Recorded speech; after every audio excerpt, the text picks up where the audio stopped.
Good afternoon. I'm Robert Tavelli, and I'm here with the Redwood Empire Dental Society's Lunch and Learn. And just a few housekeeping issues. Mr. Van Tassel has asked me to let you know that this is worth one continuing credit, our education credit. So with that, I will start the seminar. The seminar today is going to be about collecting patient debt, meaning the patient responsibility of the debt. And we'll go into the reasons why in a little bit. But especially during these times where we've had COVID and the coronavirus, I want to address this as being patient sensitive and understanding who your patient is. But is it really that important to be in this time in order to do it the right way?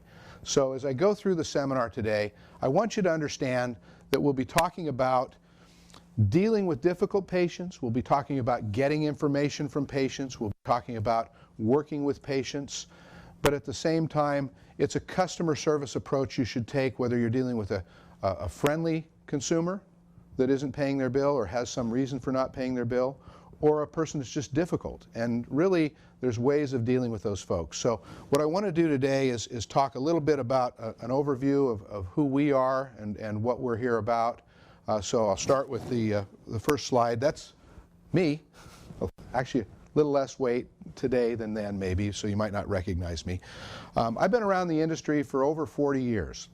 I'll give you a little bit of background on myself. I have been a field collector, a repossession agent, a loss recovery expert. I've dealt with legislation and consumer protection. I've worked through the California legislation. I've worked with identity theft. I helped write the identity theft bill with Pat Wiggins, actually, local legislator here, and working with our industry to help consumers work with collection agencies and being victims of identity theft. It was a good protocol that was established for people to work through their issues when their identity was stolen. I helped write the charity care bill in California with the Hospital Association. I'm the past president of the California Association of Collectors. I served on their board for 10 years. I served as president twice. And I've been the chair of the legislative committee and the PAC chair for many years with the California Association of Collectors. I also served on the national board, or technically international board, with ACA International, the professional credit association for our industry.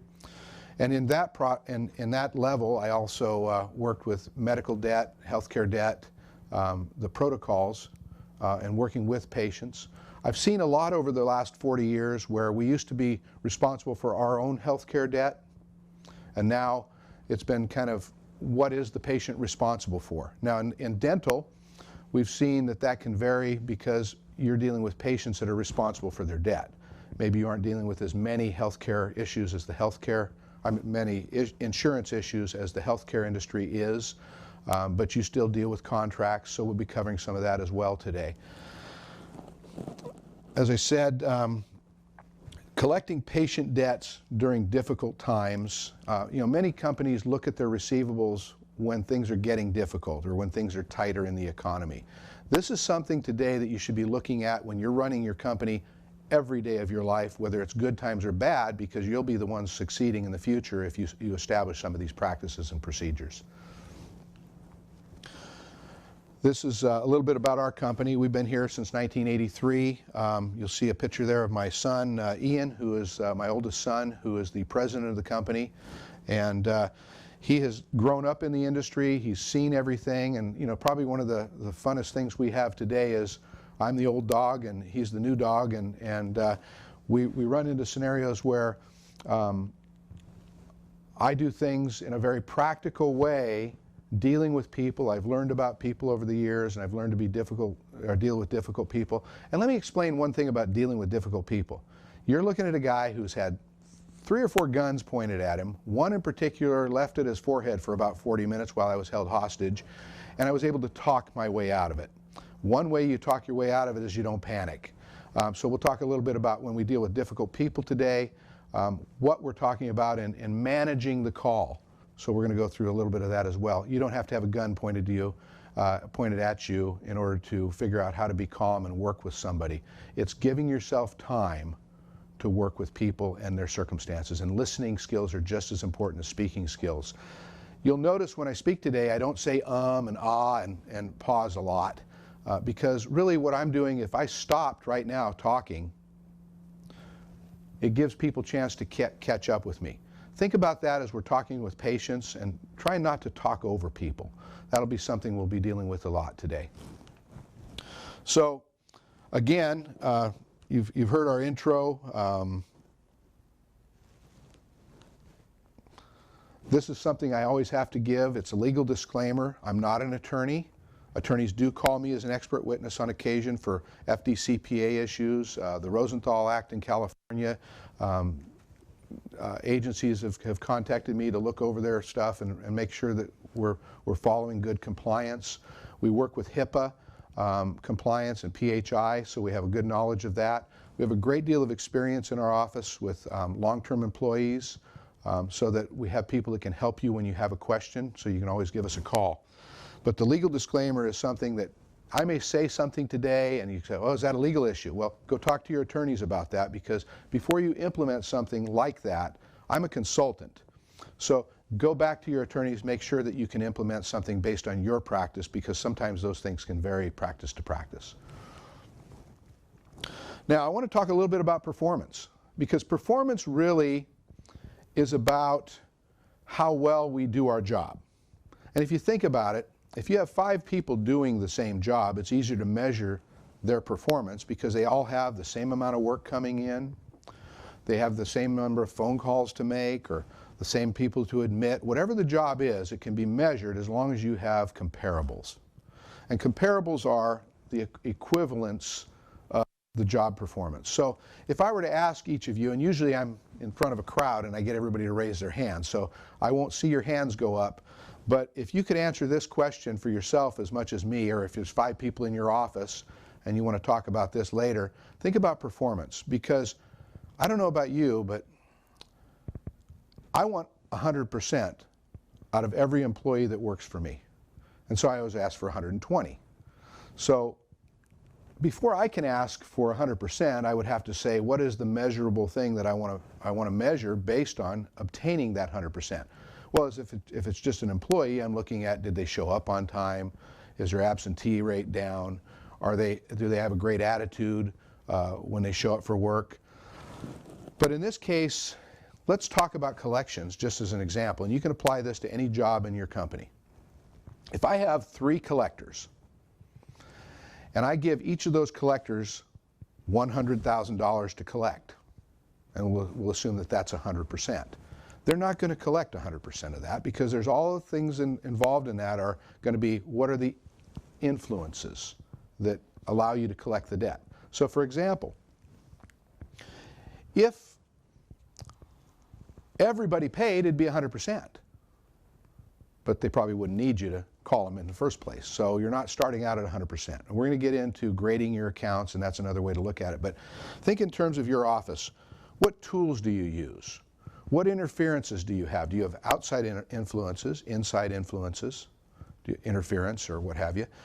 And do you have ways to improve on that?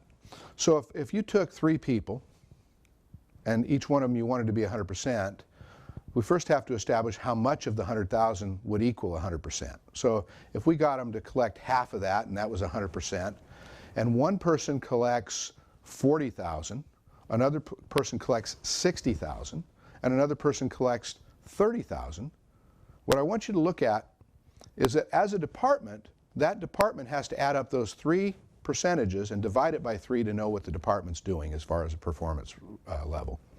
You can do that on each level. You can do that on, well, what percentage are you? And of course, every now and then some smart aleck will say, I'm 100%. And I'll ask them to stand up and I'll say, could you please do a turnaround for me 100%, 360 degrees? And I say, what does it feel like? And they go, what? I said, to be perfect. So we're not all perfect. It's the attitude we bring to the job that allows us to do it. So the first thing I want to tell you, if you don't like calling people for them to pay their bill, and you're afraid of it, that's going to impact you and your ability to reach the highest performance level. So I want you to think about that throughout the seminar, and really getting better at it is the key to performance. It's not about being 100%, it's about admitting where you are realistically, and then agreeing to improve your process and not giving up just because you had a defeat. I used to ask brand new collectors to come see me after they had their first cry because somebody would upset them. What you have to understand, if you apply proper protocol and demeanor in talking to people, you have nothing to blame yourself for. You have outside influences. Here are people, some people don't have the money to pay you. Some people have it, don't want to pay you. Some people in today's market, because you're dealing with insurance markets that are controlling things, and you don't even know how much the patient owes if they're on a contract until after the insurance tells you. And by the way, how many of you have heard from your patients, my insurance company says, you've never even billed them. And this is an account turned over to collection, and I'm looking at an explanation of benefits. Don't call them a liar, but what I will tell you is, I'm looking at an explanation and it says that we billed X amount, it says that they're going to pay this amount, or it's not covered, or what have you, that's on the explanation of benefits. And if your insurance company is telling you that, somebody's not telling the truth. But if I have an EOB, then probably it's not me lying to you, because I wouldn't have had it unless we actually billed it. So some of those things as we go through. What I really want you to look at is, what is your performance? How effective are you individually? How does that percentage affect your department? And then get into the fact that you're not here to be passive, you're here to be self-improving and performance-driven. So what I really want you to do is, how close are you to 100%? And I hope you're in the top 5%. So we'll go on to that, and just consider your impact as an individual. Come through the door, in the front door in the morning, and have a good attitude. Make sure there's a rainbow that you walk through and you leave all your troubles behind for your personal life. Your personal life includes the people you work around, so you have an impact on the people you work with as well. So I think that's good to keep in mind. But it impacts your individual attitude, it impacts the department, but more importantly, it impacts the company and the people you work around, and even your patients and their attitudes. You know, it's easy to get involved in a conversation with somebody who's being difficult with you. And I'm going to teach you some phrases to use, and if I forget to bring this up, you can send it in as questions, but you're going to hear things like, instead of asking for payments, you're going to hear me say, how much are you short? Instead of saying, where do you work? I'll say, when do you get paid next? So some phrases like that are going to be important. And those are all the little things that you're going to put together today to hopefully improve your performance. At the end of the day, if I have a seminar and I have 100 people in a room or 30 people in a room, I will ask things like, by the way, at the end of the seminar, I'm going to ask each and every one of you to tell me something that you've learned today. And then I throw in the hook. I say, and you cannot repeat what somebody else says. So if you're in an office right now and there's 5 of you there, think of it as this. Each of you have to answer the question, what did I learn today? Now they say if you've learned 1 or 2 things in a seminar, that's a successful seminar. But if you take that into consideration, today you might learn 5 things. You might learn 10 things. You might learn 30 things. Literally, we've had 30 people in a room and everyone had to come up with something, and they did. And it might be, how much are you short? I'll throw some other things in too, like, but who knows? And I'll explain that later as well. So just know the impact that you as an individual have on your ability to collect money. And in today's, a lot of people obviously have lost their jobs or hopefully coming back to their jobs. But if you think of it in the worst case scenario, you can always apply it in the best case scenario. Matter of fact, when people turn over debts to collection, I look at debts as and I look at the information a client provides me as if I was going to sue that case in court. And I look at it as the worst case scenario, and then I reverse engineer it back to what I could have done on the front end that may have prevented the issue from ever even coming to collections. So you can learn something there as well. Maybe you turn over less collection accounts because you've learned something on how to manage your accounts in your office today that keeps you from having to turn them over. If you get hot-headed because somebody on the other end of the phone is hot-headed, you've blown it. They won the conversation. So we'll talk a little bit about that as well. Now, see if I get my slides working here. Collecting patient debts during difficult times. Give me a minute here. There it is. Starts at the front office. If somebody comes into your office and you obtain a patient information intake sheet or whatever you use in your office, I would recommend that all of you, after today, go back and look at those patient information sheets and see if they're up to date. We're going to cover some topics in this seminar about what you should have in your intake sheets. You basically want to ensure that you have accurate information. Now, one of the things we run into is you've got an ongoing patient. That patient comes into your office, initially sets up a patient information sheet, probably puts one in for their family and who all the patients are and who's responsible for the debt and what their insurance company information is. But a year down the road, they come to you, and for the next visit, should be 6 months, I understand, you give them a patient information sheet to update, and the first thing you get is pushback. I already have one of those on file. Well, if you say that's tough, fill it out anyhow, you're creating the pushback. If you say, I appreciate that you may have had this, but we like to make sure that our information is up to date, and then if you look at how comfortable you are at presenting that to them, that really can avoid an objection or an argument, and you're really helping them keep their file up to date. Some people might say, I don't want to give you my Social Security number. And if you know what answers to give them back, they may be more likely to give you the Social Security number. By the way, just to show you, a debt is at least 50% more collectible if you turn it over to a collection agency and I have a Social Security number. You can ask them for a Social Security number. And it can also help you in your office separate John Jones here with this Social Security number and John Jones over there with a different Social Security number, so it helps you protect the data from going into the wrong files as well. Think about as many things as you can think of that can be prevented by getting good information. You know, the billing and insurance follow-up is something that's important, like who is the insurance company? First of all, are you contracted with that insurance company? Did you communicate with that individual that you're not contracted, and that agreement has to be between them and their insurance company? They're responsible for the bill, and we'll get into that in the patient information sheet as well. But really what I'm talking about is active communication with the individual and giving yourself time to spend it on the front end so that you're not having to deal with it on the back end. You know, it's funny because a lot of clients turn over debts and they wonder why I wasn't able to collect those debts. Literally, you should see what I've seen. As a matter of fact, in a hospital setting, I'll do a consulting or a seminar, and the first thing I'll do is tell the admitting people how much the billers hate the admitting people because the admitting people didn't get good information in the first place. And of course, they're all in the same room, and I've just told them they hate each other. That gets their attention. And the billers will say, well, we don't hate them, we just wish they'd do a better job of getting the information.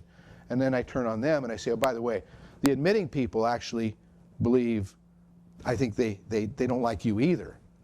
And they say, no, that's not it, but they're telling us they need all this information, and they never tell us why they need it or what purpose it's used for. That's pretty important. If somebody knows why they're doing something, they're more likely to follow the rules and get that information.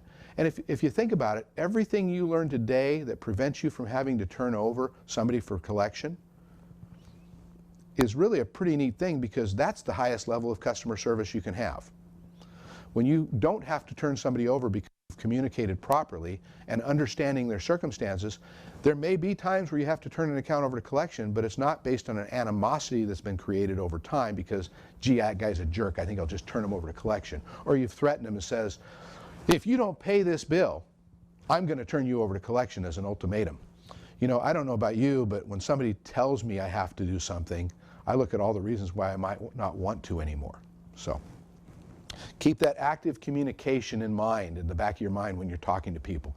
And again, appreciating their circumstances, especially in today's time with COVID and the coronavirus. Somebody's been out of work. Now, there may be even more disposable income today if people have deferred their home mortgages, their car payments, and so on. Maybe this is a time where you can be working with them to get some past due debt cleared up because they haven't had to make those payments and they have more disposable income at home. So you can balance that with the people that don't have money. And there's even things called people having a propensity to pay that have higher credit reporting scores, that have been in the same house for a long period of time, been on the job. There's all these analytics that are available. We actually use them when they come to our office to determine who can pay the fastest. or who's able to pay and who really isn't able to pay. It used to be all we had was a credit bureau to know if they had bad debts or not. We didn't even have a credit score. But these credit scores are soft scores. They don't affect people's credit. And as a matter of fact, I'm even of the belief today that in the people that are getting turned over to collection now, if they were to contact me right away, and think about this for your own office, and they start making payments, even if they have to make payments on an account, I'd prefer never to report them to credit as long as they maintain their credit, or as long as they maintain their payment plan. So that may be another tool you can use before you have to turn them over to collection so that it doesn't affect their credit.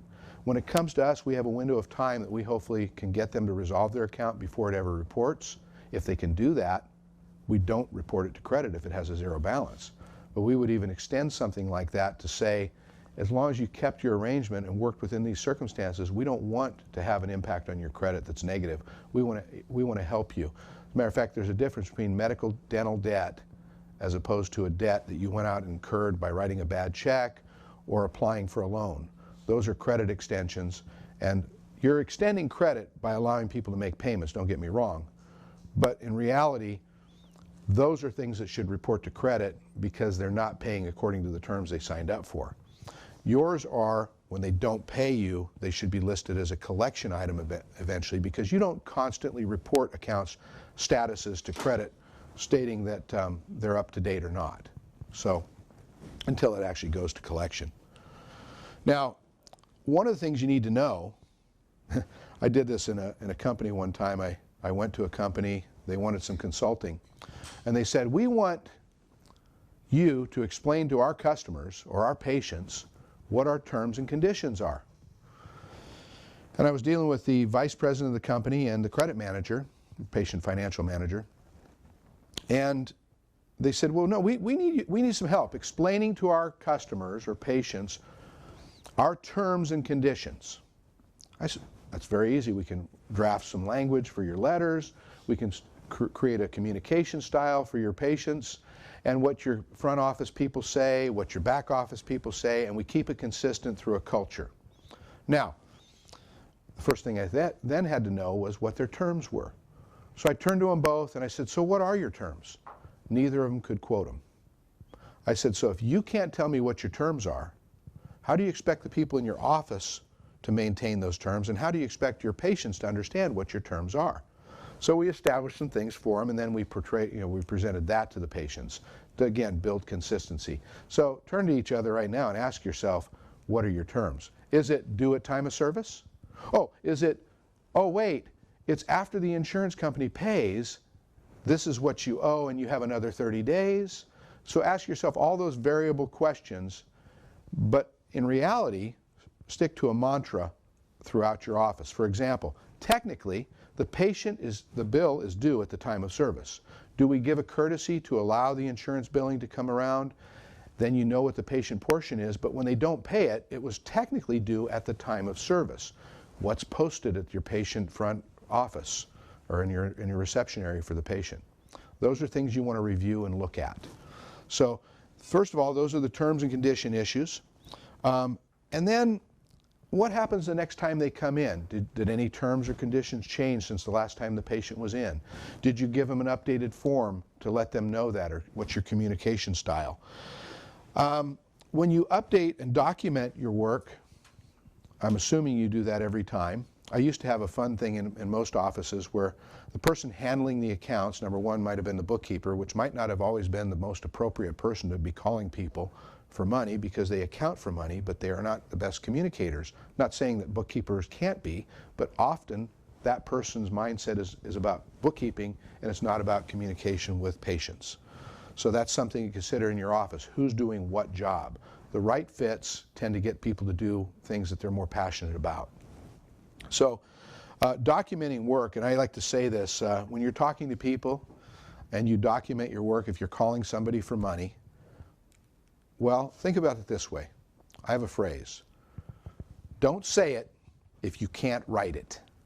And don't write it if you can't say it. Now, they both are certainly work together, because you shouldn't be saying things you can't write because you shouldn't have said them in the first place. So documentation is important. And I also get people that write books on how they feel about the patient in their documentation. But it used to be that before we even had computers that could take notes, we would have an aging report. And we would work off the aging report at the end of the month to see who was delinquent, and we'd call those people. We'd write all of our notes on the aging report. And then next month we'd get a new aging report, and we'd throw out the old aging report, and we'd lose all those notes. So documenting your work is very important, and having a centralized place for that is important. Also, I think you'll all know this already, that patient information and care is kept in a separate place from where their bills are being kept, because one is the financial aspect and one is the PHI and the protected health information. Now, it used to be you'd go into an office and you'd see a wall of files and all their names would show up on the files, so anybody walking in the office would know, if they had that great eyesight that could look across behind the reception area, who the patients were for the office. I think you've taken care of that by now as well. So again, we're going to talk about the do's and don'ts and the do-nots, I guess, and we're going to say, whose debt is it? So at the end of the day, if you're contracted with an insurance company, you know that in California at least, it says you may not bill the patient for any portion of the bill that they do not otherwise owe. And that's why a lot of statements go out and say this is not a bill. That can be confusing as well. I'm sending you a bill, but it's not a bill until after your insurance company's paid it. So we can talk about that. And if this stimulates some questions, feel free to feed them over to Martin, and he'll send them to me, and you can send anything over. If he feels it's fitting to where I'm at in the conversation now, he'll walk in and show me if somebody has a question, so don't hesitate to ask. So we're going to try and do this within about an hour. We'll have questions and answers, so stick around.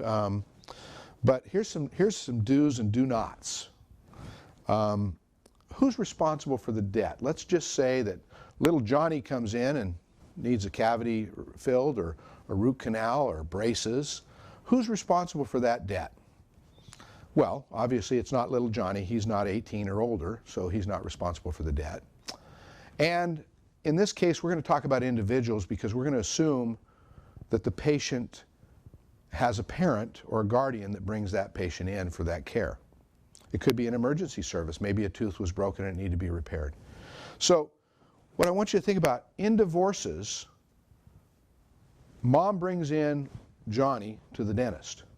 Who's responsible?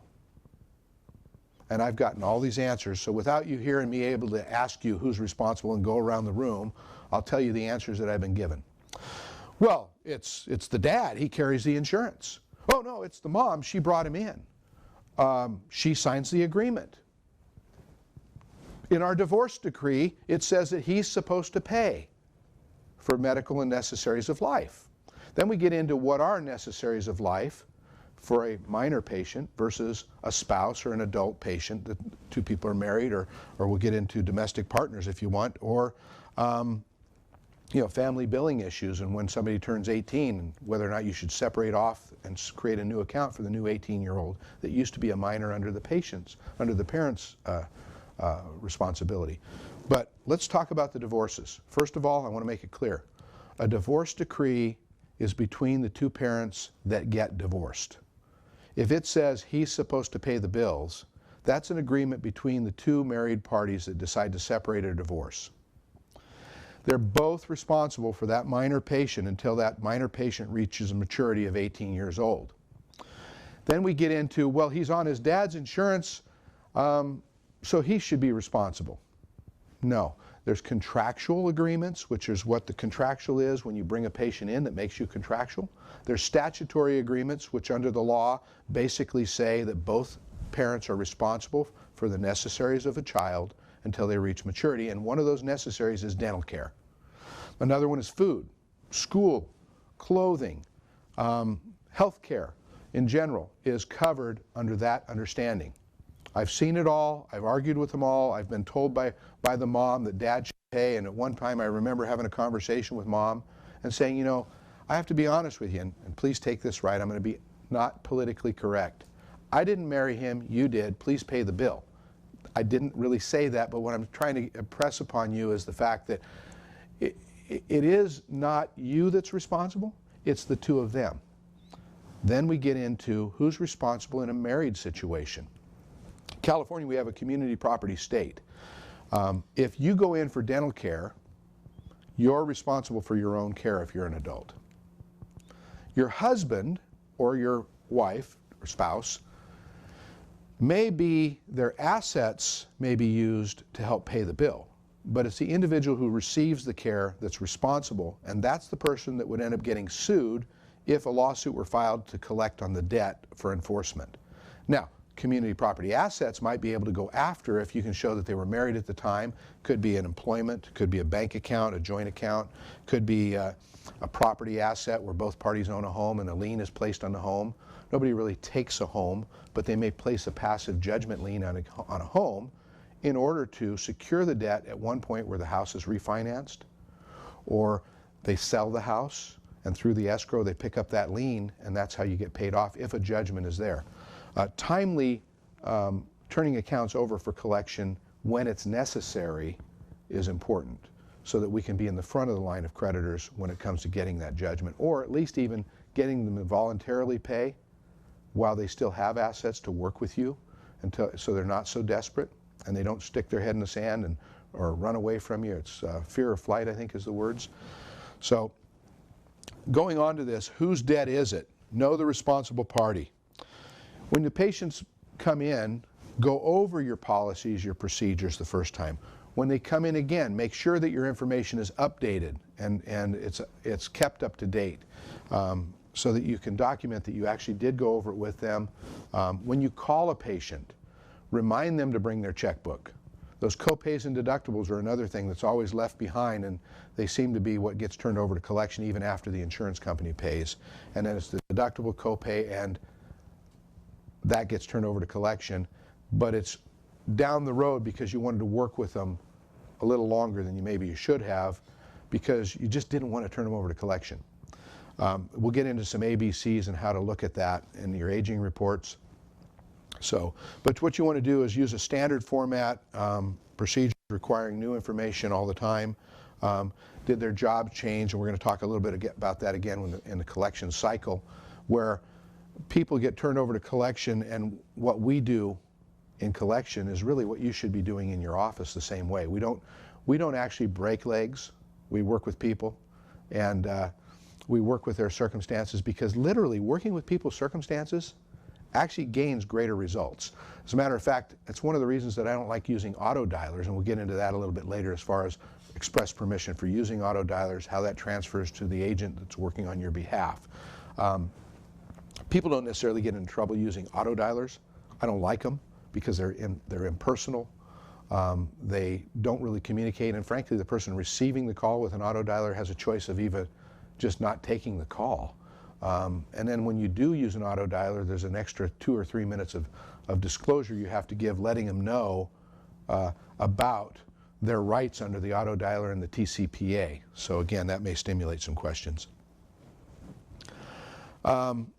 The details on the patient intake, the patient information, ID, Social Security. I mentioned earlier that a person that gives you their Social Security number is 50% more likely to be collected at the time when it needs to be paid, whether it's in collection or whether it's in your office. Something now we have under the California, under the FCRA, the Fair Credit Reporting Act, talks a little bit about what the credit bureaus will report on their credit. You know, banks already look at credit reporting for medical and dental debt as being less important than a credit extension, when it really should be one of the most important parts about a person's ability to pay. Borrow money, they should know that they have other debt. But the credit bureaus have chosen to, obviously we have to wait longer before we report a medical debt, but also if it does not have a birth date and a Social Security number, it probably won't get reported to credit. Again, we've talked about the persons being responsible, patients under 18. One of the things I want to make sure you understand is when John Jones comes into your office as a minor patient, he's listed as the responsible party as the parents. But when that person turns 18, you really should be starting a brand new ledger with John Jones being responsible. Then you say, well, wait a minute, he's still on his parents' insurance. Well, that's a nice convenience, but it doesn't make the parents responsible for the debt. He's responsible for the portion of the debt that is not paid by the insurance company, even if the insurance company is contracted. They can't go back to the parents and ask them to pay. By the way, you may even get into some third-party disclosure issues if you go and talk to the parents. And again, keeping in mind, technically, you can talk to the parents about a bill if they're living at home, but why would you if they're already 18? Leave a message for John Jones, the 18-year-old, to have you call back, even if he's living at home. When they ask you what it's about, it's regarding, based on privacy. You can talk to him, and he's welcome to share that information with them. It's all, again, in the presentation. You would want to respect somebody's privacy. You're obviously the dentist office. They know that you're calling. So you can say, hi, this is Susan from the ABC Dental Company or Dr. Jones Dental Office. Can you please have Johnny give me a call? When he calls back, you can disclose anything you want to him once you verify who you're speaking to. Have them give you some identifiers to protect their privacy. One of the things we like to do in our office, talk about, just to make sure that we're protecting your privacy, can you provide me with a few key pieces of information so that we can talk to you freely about your account or what have you, so that we're protecting your privacy. And again, it's all in how you present it. Terms and conditions, I think we've gone over pretty well. Contracted versus non-contracted. Some of you are contracted with Delta or whoever, and of course you have guidelines to follow there. We can cover that in some additional follow-up or questions if you want. What your payment policies are. Again, due at time of service. Is it posted? By the way, somebody bounces a check, not that most people use checks anymore. A long time ago, we had a law called the Katz Law that said, well, prior to that law, you had to post. If your check is returned, a $25 check fee will be assessed. Well, you don't have to do that anymore under the law. Basically, if somebody bounces a check, the first check is $25. You add it to the ledger. They owe that amount. The second check would be $35, and any subsequent check would be $35. My question to you would be, why do you keep taking checks for somebody who keeps bouncing checks to you? And of course, cash is hard to deal with anymore too, so debit cards, credit cards. And then you get into credit cards and debit cards. How are you handling your compliance? Please don't write their credit card numbers down. Have a system that allows for the account to be truncated when it goes into the system. If it's a recurring payment, that it's a system that will retain that, but you don't see their credit card information. Your employees don't see it, don't have the ability to write it down and take it home. And start on a shopping spree. We've seen that with identity theft. We can talk about identity theft. I mentioned earlier that I helped write the bills in California for identity theft, and then I was actually working with the Treasury Department at one point and answering some questions for them and establishing national protocols. But the bottom line is, by the way, patients would call me or consumers would call me and say, I'm a victim of identity theft, and they'd want to argue why they didn't have to pay the bill because they were a victim.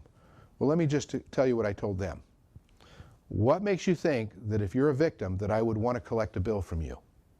So when we set up the protocols within our industry, but also within the laws in California, we established it to where they fill out an affidavit of identity theft or a police report and they submit it to you under penalty of perjury. What we're required to do at that point is stop what we're doing, and as a collection agency, but also we're going to come back to you and say, stop what you're doing until we can investigate that and look at it from the basis of, is it fraud or is it somebody that's confused?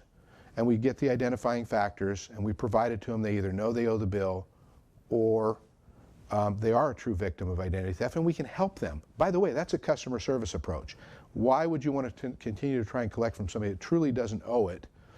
And I've seen it, but since we instituted those protocols, I probably had 3 or 4 cases of identity theft turned over to collection from dental offices over all the years. It's probably almost, I don't know, 18, 19 years since that law was established.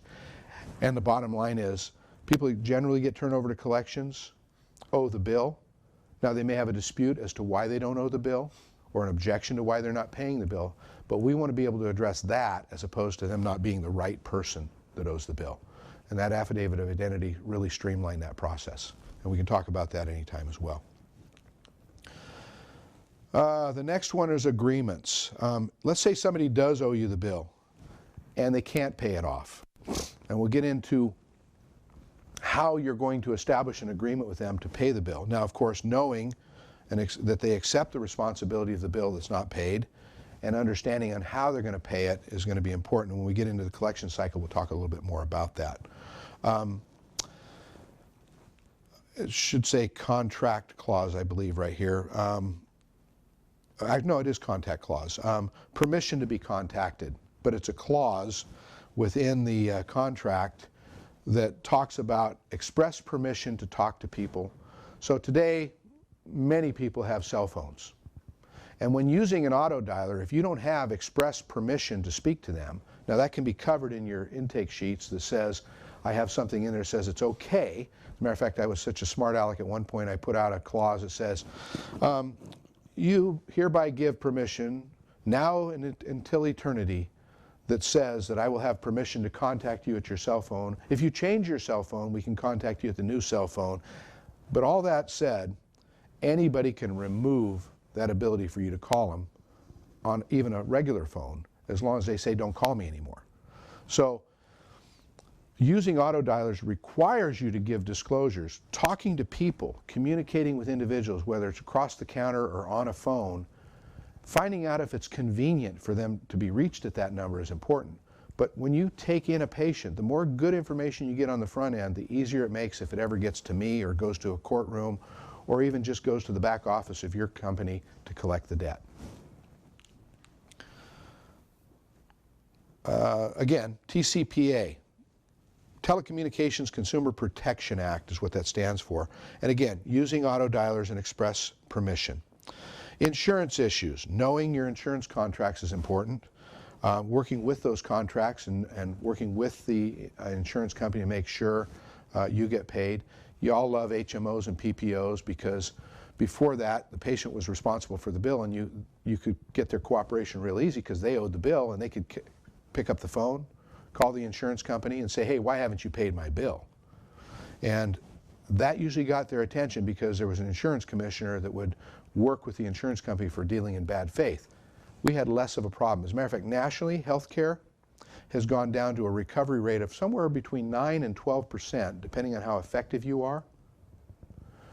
Whereas it used to be 32%, then 27%, then 23%, then 18%, and down. But because we do what we're doing today, we've been able to get those recovery rates back up into 18, 25, 30%, sometimes 60%. We actually have one client that we started working with many years ago. They're a long-term client, I love them, but they turned over debt. Before using us, they used a large national chain, and they got an 8% recovery and 5 complaints a week about how patients were being dealt with because they had auto dialers and the patient couldn't talk to a human. They were being abused because they were, what happens is they started cutting the rates and they started cutting corners, so they had to use auto dialers and technology to improve the process. Well, what we found was that by talking to people, we resolve things first on the faster on the first call, and we also are able to conclusively resolve how the debt's going to be paid over time and what those terms and conditions are by talking to the individual and explaining. We're going to talk a little bit about that in a minute. But we've talked about working with contracts, billing requirements, remitting, and the explanation of benefits. Let's see if we can get this slide to go. All right. Recap. Know your responsible party. Keep information updated and organized. Review the patient intake sheet for permission and the call clause. Remember, this is about relationship building, not tearing down relationships with patients. Now, if you do everything right, your percentages are going to be higher. If you do everything right, and you do everything right, you're still going to have some patients that don't pay you. You're still going to have some difficult patients. But at least you are on the right side of the issue, and it's about the process and whether or not they owe the debt. Remember, when I go to court, and every time I've gone to court with a case, most agencies don't do this, but I walk the client in and I explain to them that, first of all, we get most of our cases by default because they knows they owe the money because we did everything right on the front end. But if I have to present it in front of a judge, I want to be on the right side of the law. So I won't file that lawsuit if it puts you in jeopardy or it puts my company in jeopardy. So the better information I have on the front end, the easier it's going to be, and I can talk to them about the issues. And understand one thing. They may not be happy that they had to wait in the waiting room. The question is whether or not they receive the services and whether or not they owe it, and that's the validity of the debt we want to be talking about. And you can apologize for them having to wait longer because something happened that day. Hopefully you're cleaning that up procedure. But it's not an excuse not to pay the bill. And that's the difference between an objection and a dispute. A dispute is, I went in, they drilled the hole, but they didn't fill it. So why should I pay them for something they didn't finish? There's a lot of disputes you can deal with on that. But again, in the recap of this, make sure your intake sheets are up to date and you're taking a customer service approach at all times. What we're going to talk about next, again, dealing with difficult people, but also these are difficult times. The back office, if you did everything in the right in the front office, you make their job easier. Difficult patients. Two phrases I'll teach you. I'm sorry you feel that way. I appreciate your circumstances. Those are two things that are easy for you to say. They can sound sarcastic unless you follow them up with this. Let me see if I can help you. It's a lot more sincere when you mean it that way. But can you imagine telling somebody to have a nice day after a difficult phone call? You've just pursued a collection. The guy's argumentative. And at the end of the call, you say, you have a nice day. I don't think they're going to take it the right way. So if you maintain an attitude about helping them consistently and not making it about you or how your feelings were hurt and how they treated you, you're the professional. And that's going to get your debt collected a lot faster than somebody else. And by the way, consumers owe more than just you. So when the money gets tight, they're going to pay the person that was respectful but understanding. Now, I did interview Sybil one time for a collector position. Sybil came in with several personalities. That's why I called her Sybil. She told me that she was the best collector in the world. And I said, well, explain that to me. And she said, well, I'm the perfect bitch. And I said, wow. I said, what do you mean? She said, well, hey, I don't use my real name. I use a pseudonym, and I just come across and I threaten them with everything. This was a billing from a collection agency, a collector from a collection agency. I said, well, that's interesting. Well, what happens if that doesn't work? I said, well, I call them about a week or two later, and I'm nice as pie, and I use my real name.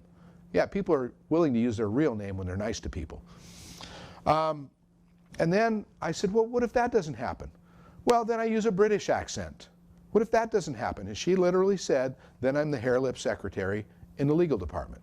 So those are not what we want to have as an example of what works in your office. They're not what we use in our office.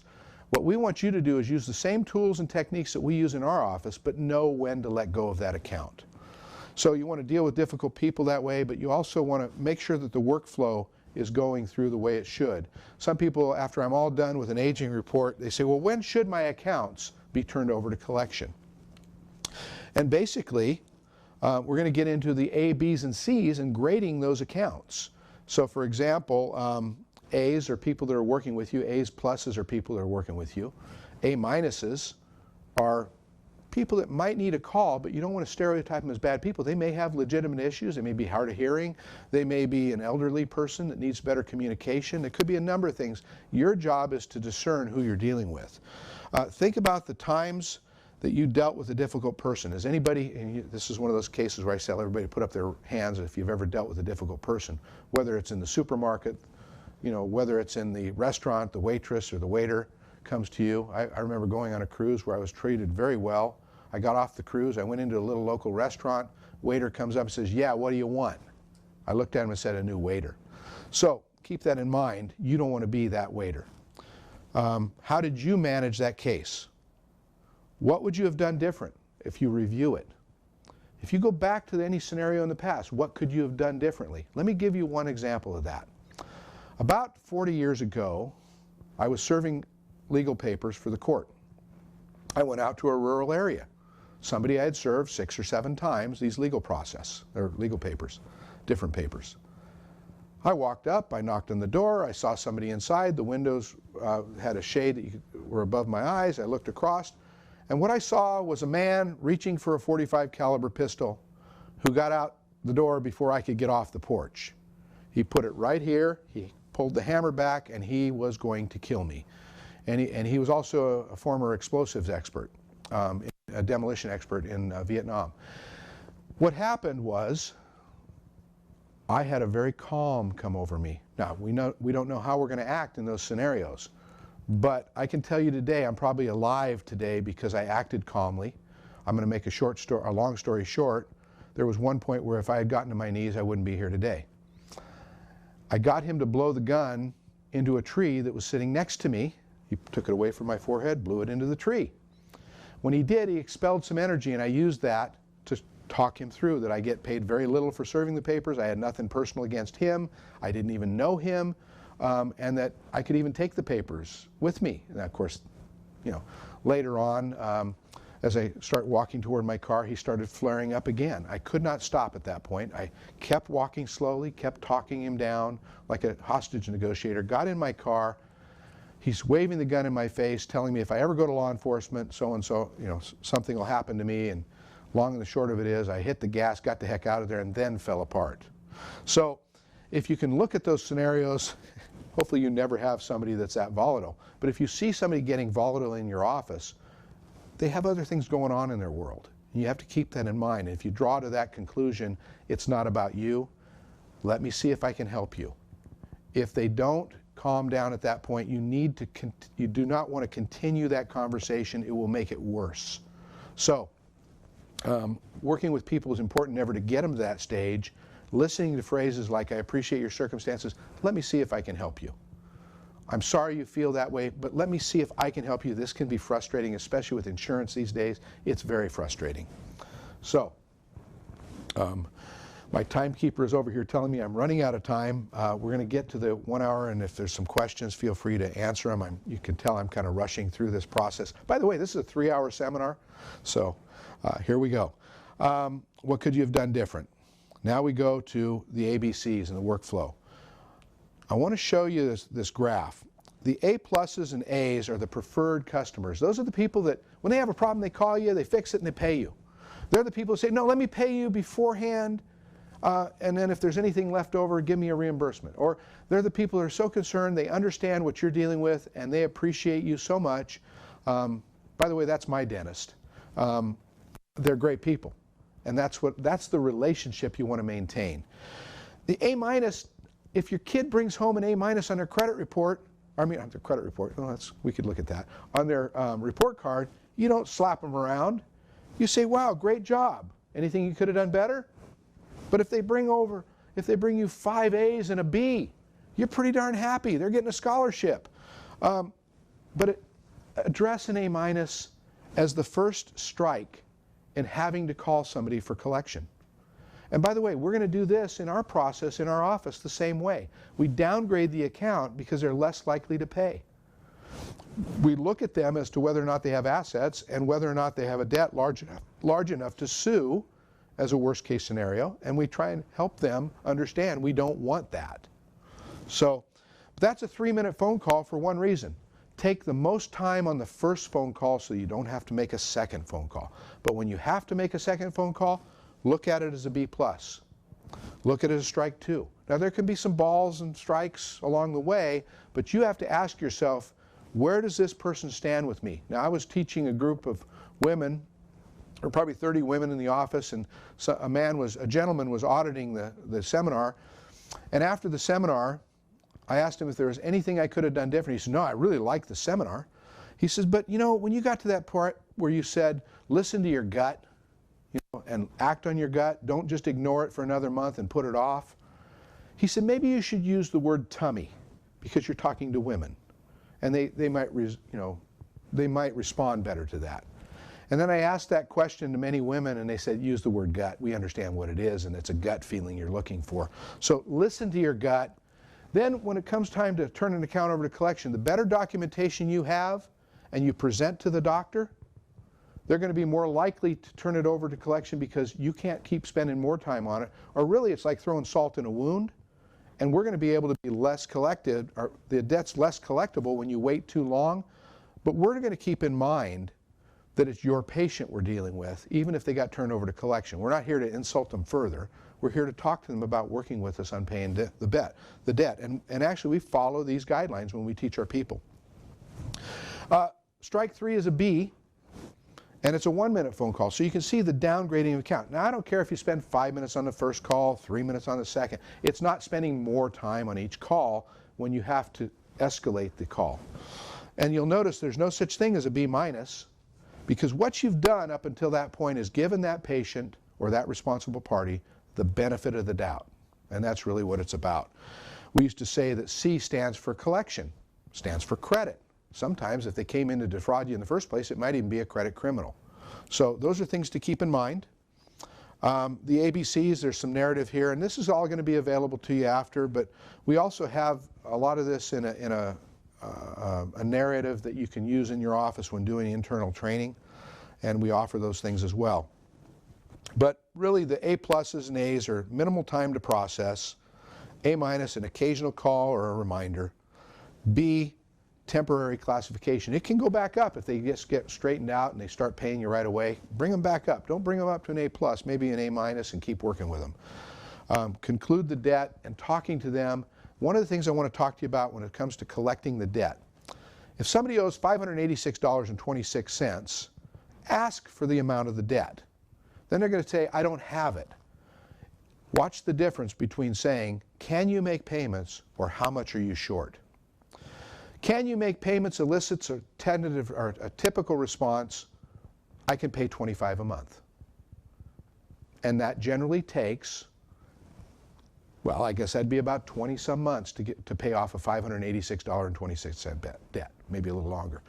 So the key is, how much are you short? And you know what we find? A lot of times, probably 80% of the time, somebody will say, well, I can pay you $200.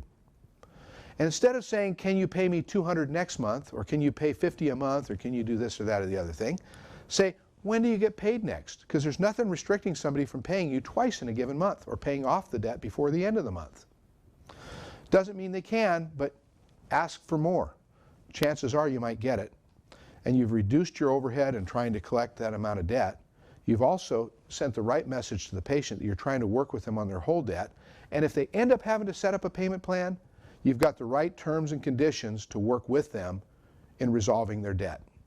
You're basically going to say, how much are you short? When do you get paid next? Well, I won't be able to pay it all off on the next payment either. Well, how much will you be short? And when do you get paid again? Let's clear it off then. Well, I won't be able to. By that time, you're basically going to say, hey, I got $200 down, pay me $100 each paycheck or $100 a month. And at that point, you establish those terms and conditions. Again, document it very well. Remember what I said, don't write it if you can't say it, don't say it if you can't write it. But also, think about this. You've taken a debt that takes 20 months to clear up, and by the time they're doing that, they're incurring more debt with you because you feel you need to treat them. So their debt's never going away. You're not doing them a favor. Help them manage their funds. Help them manage getting you paid off. Work with them in their circumstances, but work realistically, or you're setting up an unrealistic expectation. How much are you short is the best way to do that. So watch this. How much are you short? Something you should remember. And when do you get paid next? That's another thing you need to learn here today. And then at the end, recap. So you're going to be sending me $200 today. You're going to be sending me $100 on this date and $100 thereafter on these terms.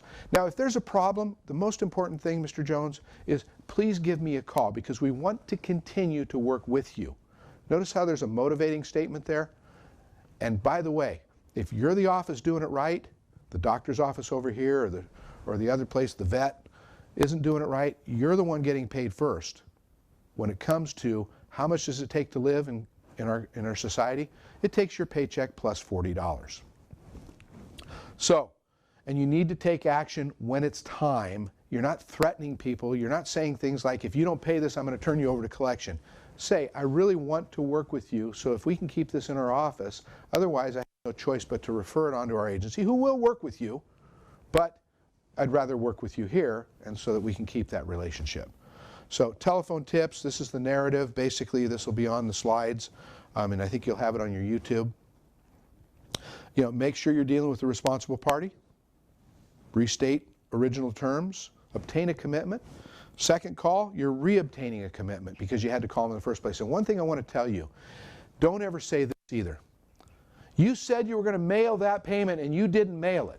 Watch what happens when you rephrase that. You said you were going to mail that payment out, but I didn't receive it. there's no argument anymore. The idea is they can't tell you you didn't receive it. You wouldn't be calling them otherwise, and there's no argument. But don't say you didn't send it. And if you're going to give somebody your address, here's another phrase to follow. Why don't you repeat that back to me just to make sure that I gave it to you correct? Then they're stumbling around because they didn't even pick up a pen. Say, hey, don't say you didn't write it down. Say, hey, it's really important that we get this information so that we can continue to work together. Let's go ahead and try that again. Let me give you my address.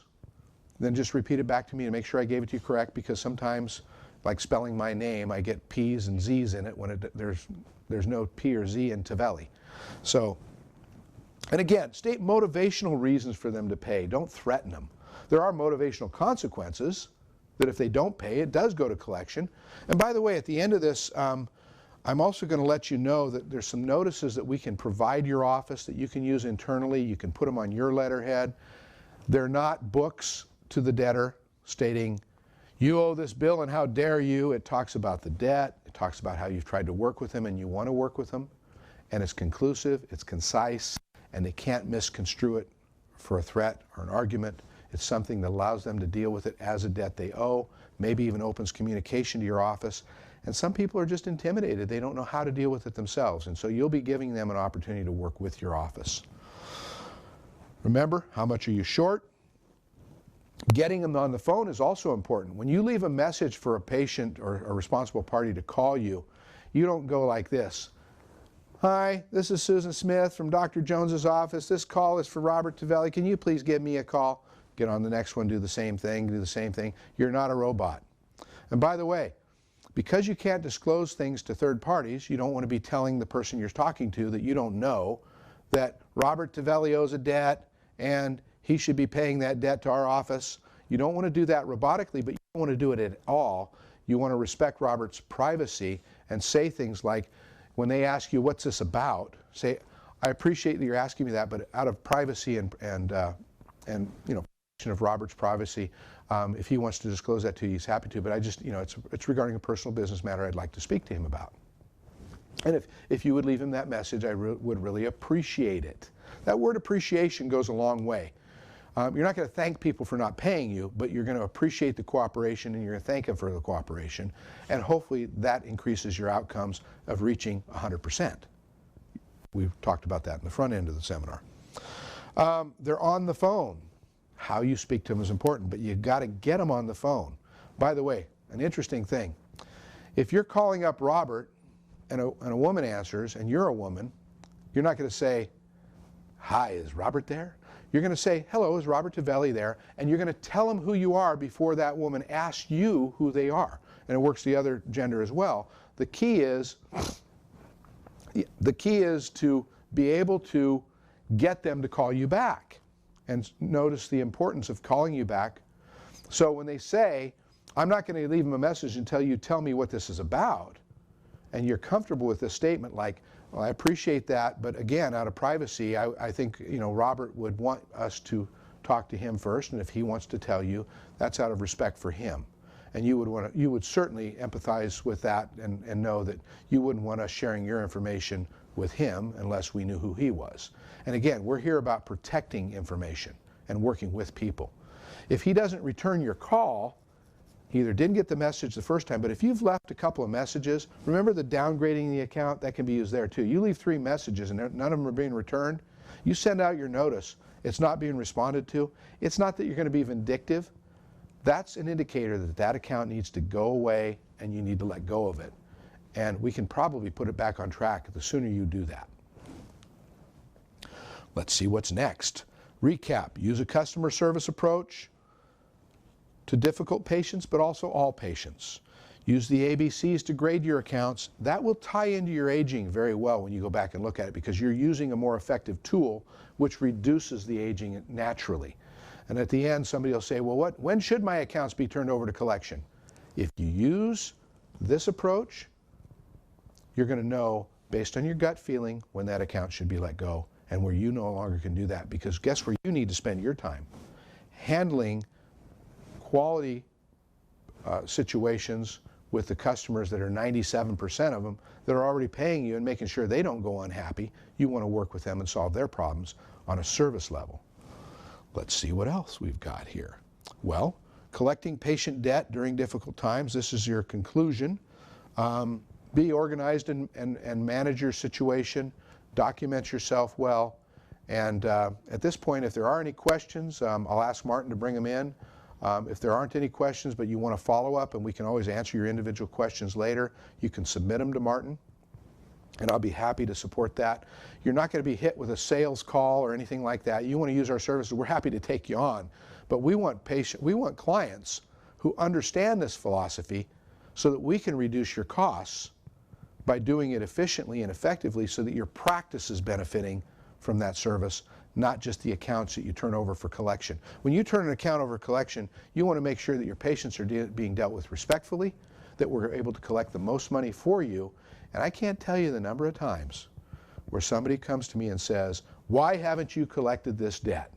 Now, this is me speaking for all the collection agencies out there in the world. It's because it's not collectible. We get paid when we collect your debt.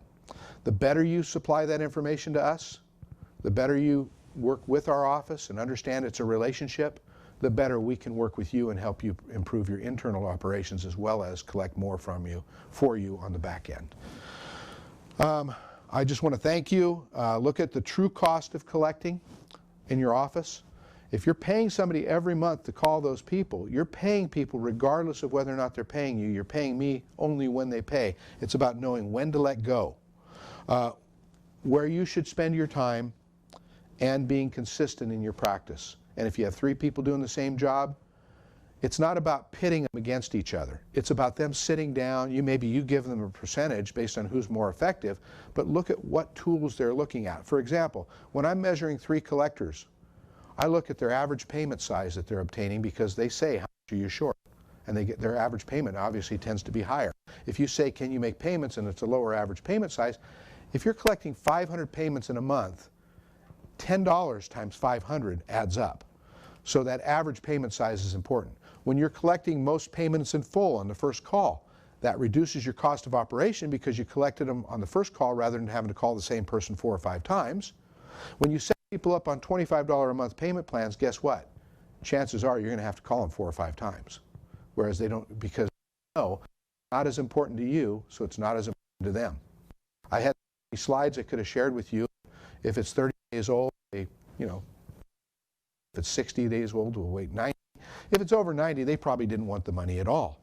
The lower the payment, it's not that important to you. It's not that important to them. They've got other fish to fry, and they're going to go pay the people.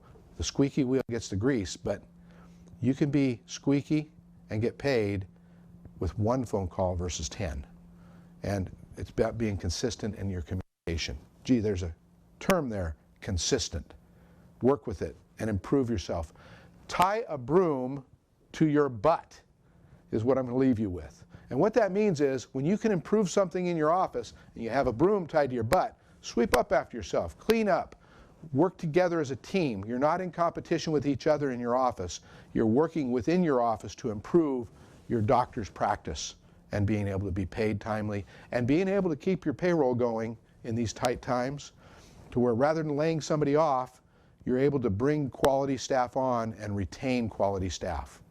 So that's another thing about consistency. Let's see if there's anything else. Any questions at all? I've just done such a great job. You don't have any questions? Then I'll end this webinar. I got to get used to that. These new times. Oh, by the way, for all of you out there, I did bring my mask, so I'll wear it just for you. And give us a call if you need it. Give Martin a call if you have it. We have some letters we can provide to your office. They're in Word doc. That's steaming up my glasses, so I'll take it off. We can help you improve your staffing. Improve your processes. And frankly, we found that by doing this, you turn over less accounts, but we're able to collect more of the accounts, which, by the way, increases my percentage of recovery for you. So with that, I want to thank you all for coming here today. Remember the continuing education credits. Hope I didn't speak too fast for you. We were trying to keep it within the hour. There's another short section. So continue. Oh yeah, there is. I forgot. Sorry. Collectability. And what this chart really says, and I just want to use it as a narrative, but information, keeping it up to date, age of the account, time to contact after date of service. Take the time, by the way, anybody that promises you a payment on a certain date that you didn't receive, make the time every day to look at who was supposed to pay you that day. Call them and tell them you did not receive the payment. They stim around and they say, oh, I mailed it. Then it should be here in a day or so. I'll put it on another follow-up. How many times are you going to believe that if 2 days later it doesn't come in? 2 days later it doesn't come in. Again, downgrade the account. Size of the account, larger balances have a higher probability of a payment plan. Understanding that is one thing, working within the circumstances of a person's demographics. But if you look here, an account that you provide services for, $1 is already not worth $1, because the staff costs money, the overhead costs money to operate, the equipment costs money, and all that factors in to the profit margin at the end. So the more it costs you to operate and the less income you bring in creates a deficit, and you lose money in volume. If you're making a percentage of profit, you go to your accountants and talk to them about what your typical industry performance should be, and try and work to that to get to those performance levels as well. But you'll notice what this is really talking about here is at 1 month it's worth 90 cents on the dollar, at 2 months it's worth 85 cents on the dollar, and so on until it gets down to 24 cents. And frankly, then the objections start coming in. When somebody gets over 6 months old, 9 months old on a debt, the objections tend to increase. I waited too long in the waiting room. They billed my insurance improperly, and all these things. First of all, the documentation showing you did everything up front will help you. But at the end, bottom line is, remove the objections, work with the person. I appreciate your circumstances. You do have a debt here, and I'd like to be able to work with you to resolve it. Recap again, spend 97% of your time on the accounts that do pay. Make sure that your procedures are good for them. Set up consistent program regarding referring accounts to an outside agency. Don't make threats to do it. Just do it, and we will, the agency, a proper agency, should be able to represent your office appropriately and without ruining your brand. Some people say, well, if I turn them over to collection, they'll badmouth me. I'll be honest with you. Most people that get turned over to collection do not stand on the street corner and tell you they've been turned over to collection, and especially if we don't give them a reason to. So the longer you hold an account, the less money it is worth. And I believe if I push this button, we come back here. Collecting patient debt during difficult times should not be any different than collecting patient debt during the best times. It's also the best time to improve your internal practices, though. So take that in mind. And at this point, Martin, I think it's time for me to end this webinar. Take care. Is that it? Wait, cut.